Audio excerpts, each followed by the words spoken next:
Hi hello ಎಲ್ಲರಿಗೂ welcome back to my channel Trishu vlogs in Kannada. So ನೋಡ್ತಿದ್ದೀರಲ್ಲ, ನಿನ್ನೆ weight ಬಂದು ಮಾರ್ನಿಂಗ್ 87.80 ಆಗಿತ್ತು.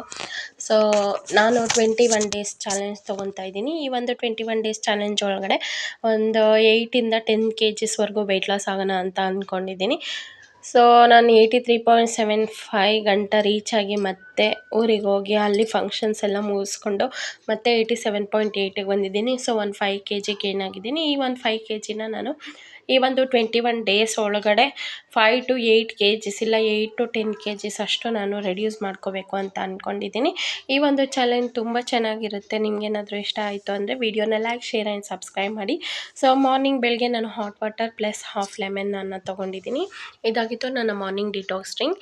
ನಂತರ ನಾನು ಬ್ರೇಕ್ಫಾಸ್ಟ್ಗೆ ನಾನು ಇಂಟರ್ಮಿಟೆಡ್ ಫಾಸ್ಟಿಂಗ್ ಮಾಡೋಣ ಅಂದ್ಕೊಂಡಿದ್ದೀನಿ. ಸೊ 10 o'clockಗೆ ಶುರು ಮಾಡಿ ರೊಟ್ಟಿನ ಮಾಡ್ಕೊಳ್ಳೋಕ್ಕೆ ಶುರು ಮಾಡಿಕೊಂಡೆ.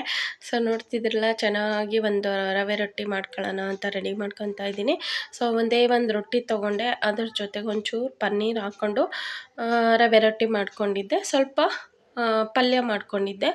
ಅದು ಬಸ್ಸಾರು ಮಾಡಿದ್ದೆ ಹಸ್ಬೆಂಡ್ಗೆ ಮತ್ತು ಮಗುಗೆ, ಹಾಗಾಗಿ ನನಗೂ ಕೂಡ ಹೆಲ್ಪ್ ಆಯಿತು.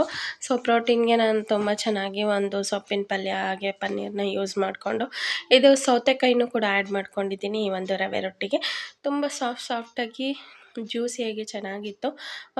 ಒಂದೂವರೆ ಸ್ಪೂನಷ್ಟು ಚಟ್ನಿ ಕೂಡ ತೊಗೊಂಡಿದ್ದೆ. ಇದಾಗಿತ್ತು ನನ್ನ ಮಾರ್ನಿಂಗ್ ಬ್ರೇಕ್ಫಾಸ್ಟ್. ನೈಟ್ ಡಿನ್ನರ್ ಬಂದು 2 ದೋಸೆ ಹಾಗೆ ಪಲ್ಯ.